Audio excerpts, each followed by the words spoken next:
నమస్కారం అండి. ఈరోజుటి మన కథ 'తుది నిర్ణయం'. మాధవరావు గారు పోయి ఆ రోజుకు 15 రోజులయ్యింది. కబురు తెలిసిన వెంటనే హైదరాబాదులో ఉన్న పెద్ద కొడుకు సురేష్, రాజమండ్రిలో ఉన్న చిన్న కొడుకు రమేష్ ఇద్దరూ కుటుంబాలతో సహా దిగారు. వాళ్ళొచ్చే వరకు శవాన్ని మంచుముక్కలో పెట్టి భద్రంగా ఉంచడం, సావిత్రమ్మకు తోడుగా ఉండటంలో మాధవగారి మిత్రులు, వాళ్ళ కుటుంబాలు చాలా సహకరించాయి. బంధువులు కూడా ఒక్కొక్కలే హాజరయ్యారు. మాధవరావు గారి మిత్రుల సహకారంతో కొడుకులిద్దరూ కర్మకాండలన్నీ జరగవలసిన రీతిలో యథావిధిగా జరిపించారు. బంధువులందరూ ఎవరి గూళ్లకు వాళ్ళు చేరుకున్నారు. రమేష్, సురేష్ కూడా పెట్టిన సెలవులు అయిపోవడం వల్ల వాళ్ళ ఊళ్ళకు వాళ్ళు వెళ్ళే ప్రయత్నంలో ఉన్నారు. అయితే 2 రోజుల బట్టి ఇద్దరు కొడుకులు, ఇద్దరు కోడళ్లకు మధ్య వాగ్వివాదం జరుగుతుంది. సావిత్రమ్మకు అర్థం కావటలేదు. తనను చూసేటప్పటికీ మాటలాపేసి వేరే టాపిక్‌లోకి వెళ్ళిపోతున్నారు. అసలే సావిత్రమ్మ మనసు అల్లకల్లోలంగా ఉంది. భర్త చనిపోయే ముందు రోజు దాకా ఉల్లాసంగా తిరిగారు. మీకు శనగపిండి పడదన్నా వినకుండా అరటికాయ బజ్జీలు వేయించుకొని ఇష్టంగా తిన్నారు. రాత్రి తను తిన్న తర్వాత తింటానన్నా వినకుండా కలిసే తిందామంటూ బలవంతం పెట్టి భోజనానికి అతనితో పాటు కూర్చునేదాకా ఒప్పుకోలేదు. మరునాడు ఉదయమే స్నానం చేసి దైవ ప్రార్థన చేసుకొని టిఫిన్ చేసి అలా తిరిగి వస్తానంటూ వెళ్ళిన మనిషి శవమై తిరిగి వచ్చారు. రోడ్డు మీద పడిపోతే తెలిసిన వాళ్ళు ఇల్లు చేర్చారు. హార్ట్అటాక్ దాని పేరు. 16వ ఏట పెళ్ళైన తనకిప్పుడు 62 ఈ 46 సహజీవనంలో ఏనాడూ తమకిద్దరి మధ్య పొరపచ్చం రాలేదు. ఒకే మాట మీద, ఒకే బాటలో నడిచారు. అలాంటిది నేడు తనని ఒంటరిదాన్ని చేసిపోతే ఎలా బ్రతుకుతున్నాననుకున్నారు? సావిత్రమ్మకు దుఃఖం పొర్లి వస్తుంది. ఇద్దరు కొడుకులున్నారు. ఒకడు ఇంజనీరు, వాడి భార్య కూడా ఇంజనీరే. వాడే పెద్దవాడు, హైదరాబాదులో ఉంటాడు. రెండోవాడు రమేష్, రాజమండ్రిలో బ్యాంక్ మేనేజర్గా ఉంటాడు. వాడి భార్య ఇంటర్ వరకే చదివింది. ఇద్దరు కొడుకుల్ని వాళ్ళ కోరిన చదువులు చదివించడానికి స్తోమత లేకపోయినా కడుపు కొట్టుకొని మరీ చదివించారు. కానీ కట్నం కోరకుండా వాళ్ళు కోరుకున్న పిల్లలతో పెళ్లి జరిపించారు. ఇద్దరూ ఇద్దరేసి బిడ్డలకు తండ్రులయ్యారు. కానీ ఏనాడు అమ్మా నాన్న 4 రోజులు మా ఇంటికొచ్చి ఉండండి అని అనలేదు. పెద్ద కోడలికి పల్లెటూరి వాసనలు గిట్టక పెళ్ళైన తరువాత మరి తమ గడప తొక్కలేదు. ఏడాదికొకసారే కొడుకు పిల్లల్ని తీసుకువచ్చి చూపించి వెళ్ళిపోయేవాడు. రెండవ భార్య పిల్లలతో అప్పుడప్పుడు వచ్చినా తల్లిదండ్రుల కష్టసుఖాలేమిటో అడగకపోగా తన కష్టాలే ఏకరువు పెట్టి తండ్రి దగ్గర నుంచి కాస్తో కూస్తో పట్టుకుపోయేవాడు. అతను రిటైర్డ్ అయ్యి 8 ఏళ్లు గడుస్తున్నా మీ ఆర్థిక పరిస్థితులేమిటని ఏనాడూ ఏ కొడుకు అడగలేదు. ఇప్పుడిక నా పరిస్థితి ఏమిటని సావిత్రమ్మకు దిగులు పట్టుకుంది. అతని పెన్షన్ వస్తుంది. జీవనానికి లోటు లేదు. కానీ ఈ వయసులో ఎవరి సహాయం, ఎవరి ఆప్యాయతతో కూడిన పలకరింపు లేక తను ఒంటరిగా జీవించగలదా? ఏ కొడుకైనా వాళ్ళతో రమ్మని పిలిస్తే బాగుండును. ఏ కొడుకు దగ్గరకు ఏ కొడుకు దగ్గరకెందుకొచ్చినా తన వాళ్ళతో రమ్మని పిలవటానికి వచ్చాడనుకుంటుంది. ఆలోచనలతో సావిత్రమ్మకు ఏ తెల్లవారుజామునో నిద్రపట్టింది. పిల్లల కేకలతో, ఇంట్లో గిన్నెల శబ్దాలతో సావిత్రమ్మకు మెలకువ వచ్చింది. లేచి కాలకృత్యాలు తీర్చుకొని స్నానం చేసి పెద్ద కోడలు పట్టుకు వచ్చిన కాఫీ గ్లాసు అందుకుంది. కోడలు ఇంక వెళ్లకుండా అక్కడే నిలుచుండడం చూసి ఆమె ఏదో చెప్పడానికి సంశయిస్తుంది గ్రహించింది సావిత్రమ్మ. ఏంటమ్మా, ఏమైనా చెప్పాలా? అంది మృదువుగా. ఏం లేదత్తయ్యా, మామగారు పోయారక మీరిక్కడ ఒంటరిగా ఎందుకు? మాతో పాటు హైదరాబాద్ వచ్చేయండి అంది మెల్లగా. నేనా? మీతో పాటా? నమ్మలేనట్టు చూసింది. అవునమ్మా, ఇక్కడే ఉంటే నాన్నగారిని తలుచుకుంటూ ఏడుస్తూ కూర్చుంటావు. స్థలం మార్పు కోసం కొంచెం ఉంటే బాగుంటుంది కదా. పిల్లలతో నీకు కాలక్షేపం అవుతుంది. ఎప్పుడొచ్చి నిలబడ్డాడో పెద్ద కొడుకు అందుకున్నాడు. సావిత్రమ్మ కళ్ళు ఆనందంతో మెరుస్తున్నాయి. తన మొర భగవంతుడు ఆలకించినట్లు ఉన్నాడు. కొడుకు తనని రమ్మంటున్నాడు. ఎప్పుడూ ఆప్యాయంగా మాట్లాడని కోడలు కూడా ప్రేమతో రమ్మని పిలుస్తుంది. చూద్దాంలే నాయనా. చూద్దాం అంటే కుదరదు. రేపు 10 గంటలకు ట్రైనుకే ప్రయాణము.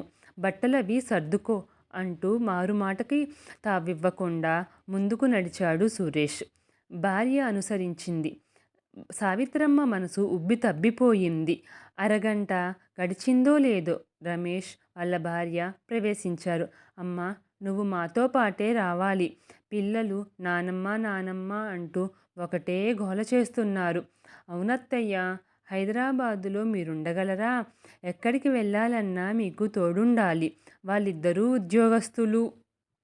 మిమ్మల్ని తిప్పి తీరిక వాళ్ళకెక్కడుంది? వాళ్ళు ఉద్యోగాలకు, పిల్లలు స్కూలుకు వెళ్ళిపోతే అక్కడ మీరు ఒంటరే. ఈ బాధంతా ఎందుకు?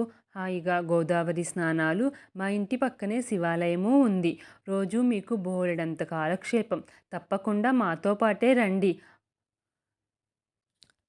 అవునమ్మా, ఇంకేం ఆలోచించకు. నువ్వు మాతో పాటే వస్తున్నావు అంటూ భార్య అడుగుజాడల్లో బయటకు నడిచాడు రమేష్. ఇద్దరి కొడుకులకి, కోడళ్ళకు తన మీద ఉన్న ప్రేమకు సావిత్రమ్మ మనసు ఆనందంతో పరవళ్ళు తొక్కుతుంది. అతనేం పాపం చేసుకున్నారు? పిల్లలు ఇంత ప్రేమతో పిలవటం అతనెప్పుడూ వినలేదు. బహుశా తనే ముందు చనిపోతే అతన్ని జాలితో ఇలా పిలిచేవారేమో. అతనికి పిల్లలంటే ప్రాణం.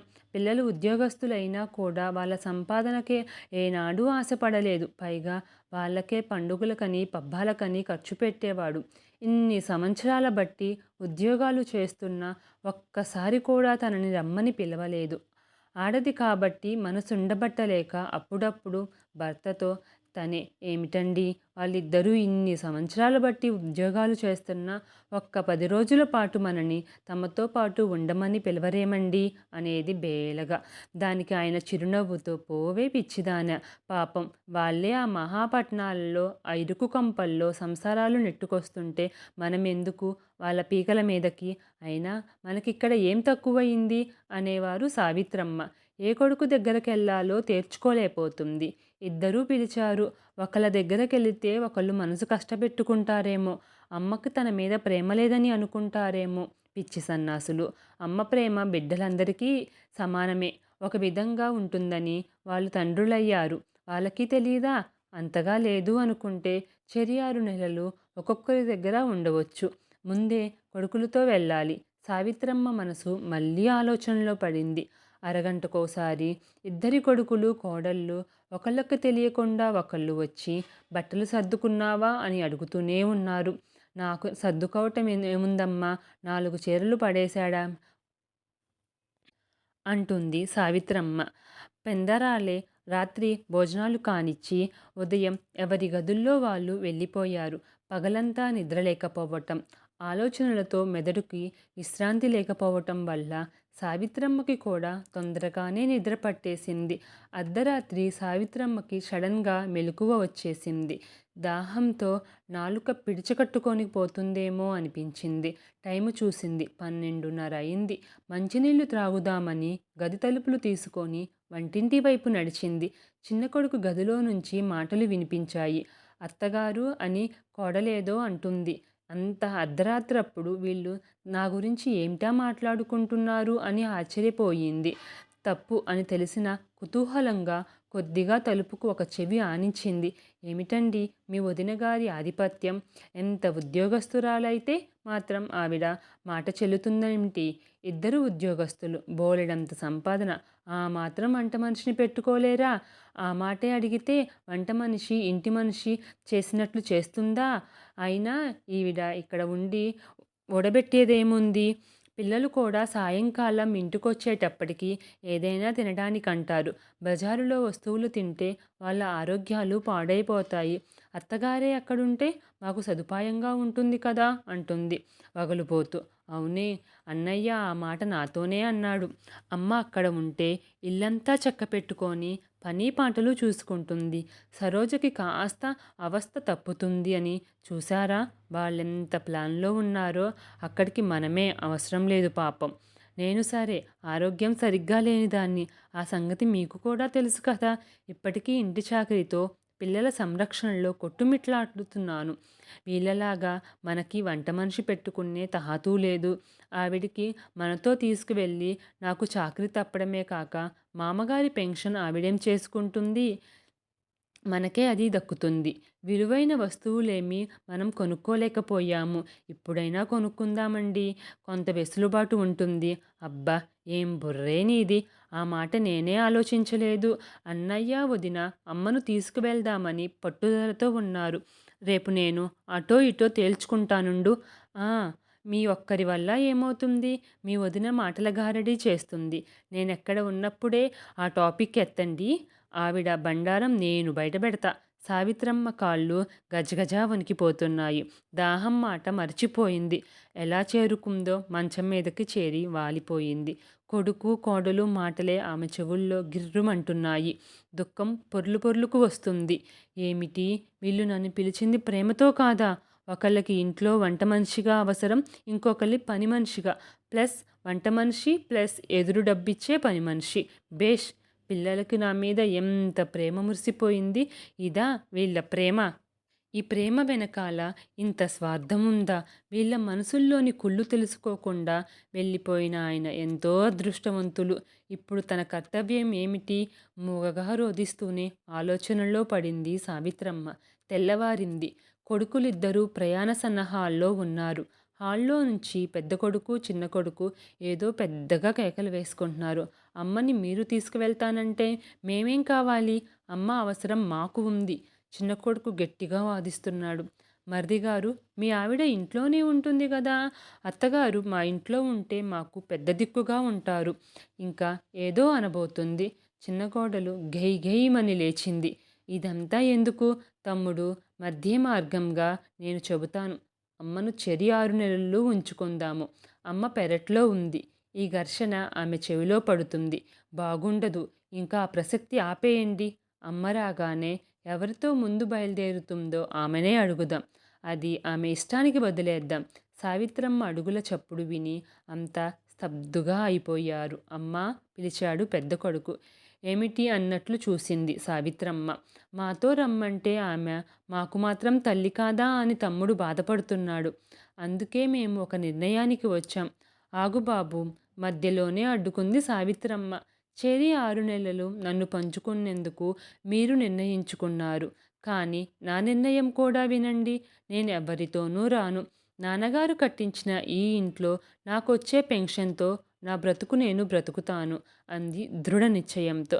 అదేమిటండీ? ఇప్పుడు ఈ బలం, ఈ ఆరోగ్యం ఉండవు కదా ఎప్పుడూనూ. అప్పుడు చాకిరీ చేయించుకునేందుకు కోడళ్ళు దగ్గరకొస్తారా? అడిగింది పెద్ద కోడలు వెటకారంగా. లేదమ్మా! ఆ భయం మీకొద్దు.